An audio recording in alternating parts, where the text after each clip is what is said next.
Le pauvre, il avait mal vécu qu'on l'appelle comme ça dans son enfance. On continue, 30 ans plus tard. C'est un Français dont j'ai raconté l'histoire il y a quelques mois et qui a fait un braquage incroyable qu'on a carrément appelé le casse du siècle. Alors on va pas reparler de lui, allez voir la vidéo si vous voulez en savoir plus à son sujet. On va parler de son homologue grec, Vassilis. Et croyez-moi, les Français, on a beau être fort, Vassilis, il a fumé spaghetti. Il a fait bien mieux. Énorme différence avec Spaggiari, c'est que Vassilis, dans son pays, c'est devenu une icône. C'est genre une star, il a une méga bonne réputation. Alors pourquoi? Les Grecs adorent-ils la criminalité? Ont-ils un peu trop regardé Casa de Papel ou Narcos? Pas du tout. C'est juste que Vassilis est apparemment le braqueur le plus respectueux au monde, en plus d'être une espèce de Robin des Bois moderne. Tout commence en Grèce, bien joué, vous êtes attentifs, en 1966. Pour qui je me prends? Je vous fais une petite remarque de jugement. Vassilis Paléokostas naît dans les montagnes. Il est issu d'une famille modeste qui vit globalement d'un élevage de chèvres. Heureusement pour lui, Vassilis n'est pas fils unique, il a un grand frère qui s'appelle Nikos.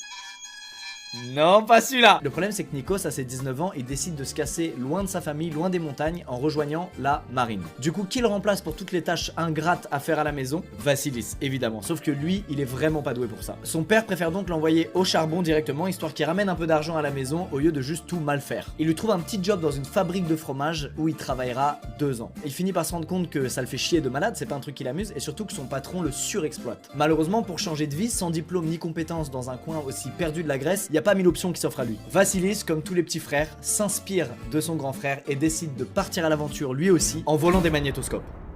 Pas de marine, pas de... le vol, directement. Et quelques mois après le début de sa nouvelle activité, devinez qui vient l'aider? Son grand frère. Allez hop, la marine, c'est terminé, on va aller voler des magnétoscopes avec le petit frère. Mais un jour, Vassilis décide de garder l'un des magnétoscopes volés et de rattraper le temps perdu, étant donné qu'il a passé son enfance sans électricité. Il découvre donc le cinéma et surtout les films d'action hollywoodiens qu'il adore. Il s'enchaîne tous les bangers, Rocky, Schwarzenegger, Clint Eastwood. Il découvre tout un monde qu'il connaissait pas et lui aussi, il rêve de vivre comme dans un film. Et bah devinez quoi, ça tombe bien. Parce que Vassilis et son grand frère vont faire une rencontre déterminante. Celle de Kostas Samaras, surnommé The Artist. C'est tout simplement un criminel qui est passé par une école de design durant laquelle il s'est rendu compte que ses talents en croquis s'avèrent être très pratiques pour planifier des casses. Bref, le courant passe super bien entre The Artist et les deux frères, un peu trop bien même, carrément ça devient leur mentor. Il leur apprend à faire du vélo, à conduire, à tirer avec une arme, à braquer des boutiques.